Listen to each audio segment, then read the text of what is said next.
শপথ নিয়েই লঙ্কাকাণ্ড ঘটানোর যে পরিকল্পনা করছে ট্রাম্প। যুক্তরাষ্ট্রের নির্বাচিত প্রেসিডেন্ট ডোনাল্ড ট্রাম্প তার প্রথম দিন অফিসে বসেই শক্তি, সীমান্ত এবং অভিবাসন প্রয়োগ নিয়ে একাধিক নির্বাহী আদেশ জারির পরিকল্পনা করেছেন বলে 4টি ভিন্ন সূত্র জানিয়েছে। হোয়াইট হাউসের deputy chief of staff for policy Stephen Miller আসন্ন রিপাবলিকান কংগ্রেশনাল নেতাদের একটি সংক্ষিপ্ত বিবরণী দিয়েছেন বলে 3টি সূত্র জানিয়েছে।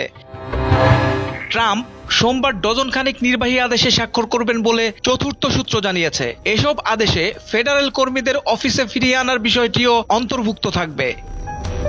ট্রাম্প দীর্ঘদিন ধরে আসন্ন পদক্ষেপগুলোর পূর্বাভাস দিয়ে আসছেন, তবে এই উদ্যোগগুলো প্রথম দিনের নির্বাহী আদেশের জন্য ঐতিহাসিকভাবে উচ্চাকাঙ্ক্ষী। সাধারণত মার্কিন সুপ্রিম কোর্টের প্রধান বিচারপতি নতুন প্রেসিডেন্টের শপথবাক্য পাঠ করান। এবার জন রবার্টস দ্বিতীয়বারের মতো ট্রাম্পের শপথবাক্য পাঠ করাবেন। মার্কিন সংবিধানের 2য় অনুচ্ছেদের প্রথম ধারায় নেওয়া শপথে তিনি বলবেন, আমি দৃঢ়ভাবে শপথ করছি বিশ্বস্ততার সঙ্গে মার্কিন যুক্তরাষ্ট্রের প্রেসিডেন্ট কার্যালয়ের দায়িত্ব সম্পাদন করব এবং আমার সর্বোচ্চ ক্ষমতা দিয়ে মার্কিন যুক্তরাষ্ট্রের সংবিধান রক্ষা, সংরক্ষণ ও সুরক্ষা নিশ্চিত করব।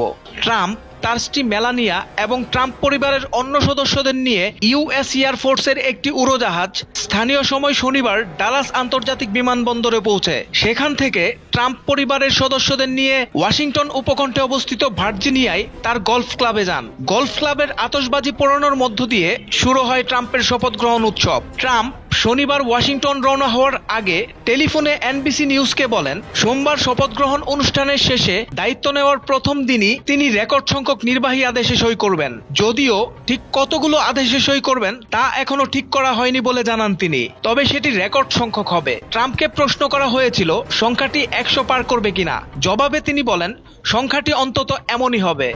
সোহেল মাহমুদ, দৈনিক নতুন সময়, ঢাকা।